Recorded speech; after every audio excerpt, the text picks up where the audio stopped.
নমস্কার। আজকে তৈরি করে দেখাবো সুজির সীতাভোগ মিষ্টি। আর এটা যে কেউ খুব সহজে বাসাতেই তৈরি করে নিতে পারবেন আমার এই রেসিপিটি হুবহু ফলো করে। চলুন তাহলে ভিডিওটি শুরু করা যাক। সুজির সীতাভোগ মিষ্টি তৈরি করার জন্য আমি এখানে প্রথমেই একটা চুলায় একটা কড়াই বসিয়ে দিয়েছি।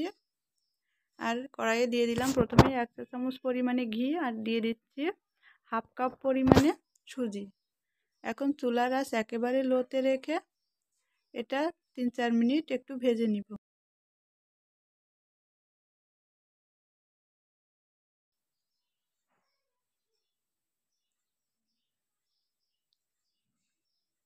আর দেখতেই পাচ্ছেন আমি খুব ভালোভাবেই কিন্তু সুজিটা ভেজে নিয়েছি।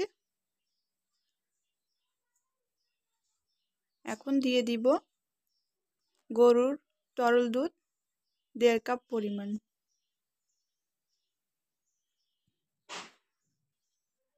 দুধ দিয়ে অনবরত নাড়তে থাকবো, না হলে নিচ থেকে দলা পেকে যেতে পারে। আর এখন দিয়ে দিব একটু এলাচের গুঁড়া। এখন অনবরত নাড়তে থাকবো। আর চুলার আঁচ কিন্তু লোতে রেখেই এটা করে নিতে হবে। আর দেখতেই পাচ্ছেন এরই মধ্যে আমার সুজির ডোটা কিন্তু রেডি হয়ে গিয়েছে। এখন আমি চুলা থেকে নামিয়ে নিব। নামিয়ে একটা প্লেটে আমি এভাবে নিয়ে নিয়েছি। আর এটা গরম থাকা অবস্থায় হাত দিয়ে ভালোভাবে মথে নিতে হবে। যেভাবে করে আমরা মিষ্টির জন্য ছানাটা মথে থাকি, ঠিক একইভাবেই আমরা হাতের তালু দিয়ে ভালোভাবে ঘষে ঘষেই এটাও মেখে নিব।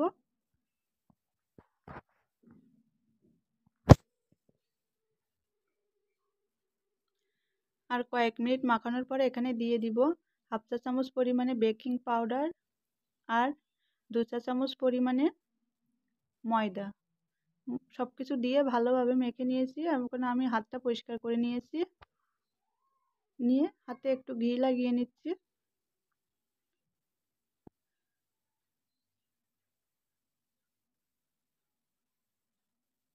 আর এখন অল্প অল্প নিয়ে ছোট ছোট মিষ্টির বল তৈরি করে নিব।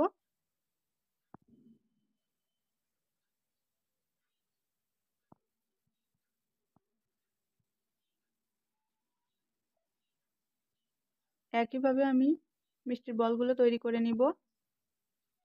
এই যে দেখতে পাচ্ছেন আমি মিষ্টির বলগুলো তৈরি করে নিয়েছি। সুজির অর্ধেক ডো দিয়ে আমি মিষ্টি তৈরি করে নিয়েছি, আর বাকি অর্ধেক এখানে রেখে দিয়েছি।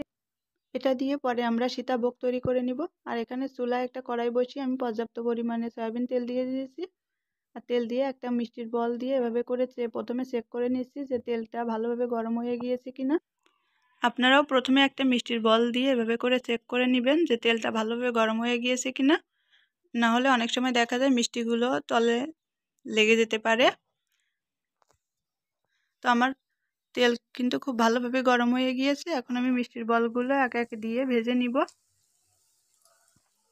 আর একটা চামচের সাহায্যে মিষ্টিগুলো একটু এভাবে করে নেড়ে নেড়ে দিব, যাতে একটার সাথে একটা লেগে না যায়।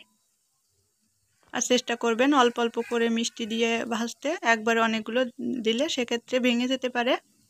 আর মিষ্টিগুলোর রং হালকা একটু পরিবর্তন হয়ে এলে আমি চুলার আঁচ মিডিয়াম টু লো হিটে রেখেছি। লো হিটে রেখে এটা অনবরত চামচের সাহায্যে এভাবে নেড়ে ছেড়ে পছন্দ মতো কালার আসা পর্যন্ত মিষ্টিগুলো ভেজে নিব।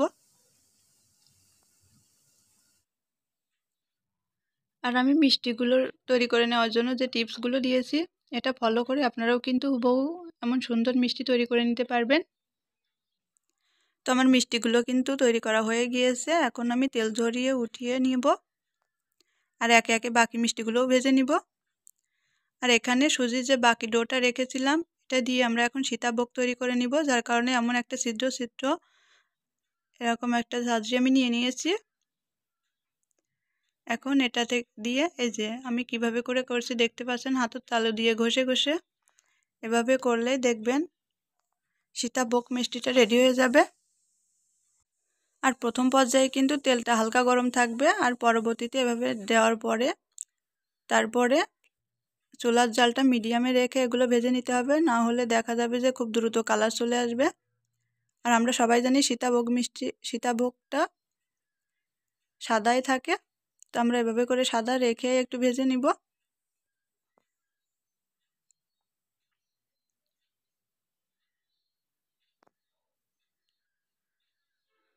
এভাবে করে একটু নেড়ে চেড়ে আমি মিষ্টিগুলো এখন ভাজা হয়ে গিয়েছে, এখন আমি তেল ঝরিয়ে উঠিয়ে নিব। আর এখানে আমি চুলায় একটা পাত্র বসিয়ে দিয়েছি মিষ্টি শিরা তৈরি করার জন্য, যার কারণে প্রথমে দিয়ে দিলাম 1 কাপ পরিমাণে চিনি আর 1 কাপ পরিমাণে জল। এখন চিনি আর জলটা ভালোভাবে ফুটিয়ে নিব। আর দেখতে পাচ্ছেন এর মধ্যে আমার চিনি আর জলটা কিন্তু ভালোভাবে ফুটে উঠেছে। এখন আমি মিষ্টিগুলো দিয়ে সাথে সাথে চুলাটা বন্ধ করে দিব।